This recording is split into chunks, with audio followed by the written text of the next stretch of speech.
ভারত থেকে ছেড়ে যাওয়া ইন্ডিগো এয়ারলাইন্সের একটি বিমান আগের তুলনায় ইউরোপে পৌঁছাতে সময় লাগছে অনেক বেশি। বিমানে বসা যাত্রীরা বেশ উদ্বিগ্ন। কোনো বিপদ হয়ে গেল না তো? বিপদ তো হয়েছে, তবে বিমানের নয়, ভারতের প্রধানমন্ত্রী নরেন্দ্র মোদীর। কারণ ভারত বিমান হামলা চালাতে পারে এমন আতঙ্কে নিজেদের আকাশসীমা নয়াদিল্লিকে ব্যবহার করতে দিচ্ছে না ইসলামাবাদ। ইউরোপ, উত্তর আমেরিকা, মধ্যপ্রাচ্য আর মধ্য এশিয়ায় পৌঁছাতে স্পাইস জেট, ইন্ডিগো আর এয়ার ইন্ডিয়ার মতো এয়ারলাইন্সের সময় লাগছে কয়েক ঘন্টা বেশি। খরচ চালাতে হিমশিম খাচ্ছে এয়ারলাইন্সগুলো।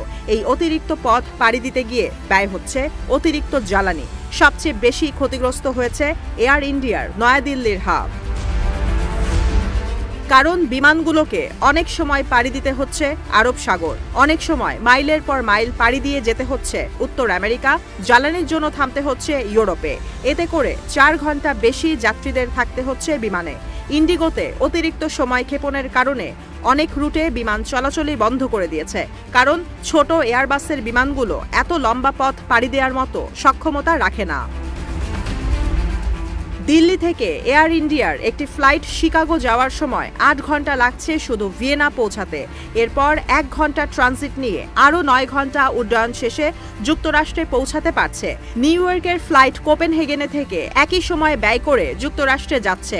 14 থেকে 15 ঘন্টার পথ পাড়ি দিতে এখন সময় লাগছে 18 ঘন্টার বেশি। যদিও এয়ারলাইন্স কর্তৃপক্ষ বলছে এই সমস্যার সমাধান তাদের হাতে নেই, কিন্তু এই ইস্যুতে ক্ষুব্ধ যাত্রীরা। এমনকি এয়ার ইন্ডিয়ার অনেক বিরতিহীন ফ্লাইটের এখন গন্তব্যে পৌঁছাতে প্রয়োজন পড়ছে ঘন্টার পর ঘন্টা বাড়তি সময়।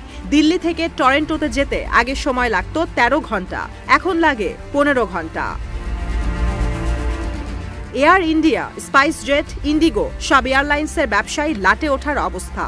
অন্তত 50টি আন্তর্জাতিক রুটে বাড়তি সময় প্রয়োজন পড়বে বলে জানিয়েছে কর্তৃপক্ষ।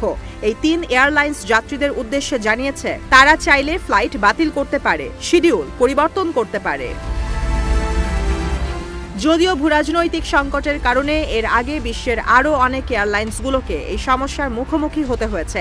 ইউক্রেনে রাশিয়ার আগ্রাসন শুরুর পর মস্কো আকাশসীমা বন্ধ করে দেয় পশ্চিমা অনেক এয়ারলাইন্সকে কয়েক ঘন্টা বেশি ব্যয় করে গন্তব্যে যেতে হয়েছিল, গুনতে হয়েছিল জরিমানা।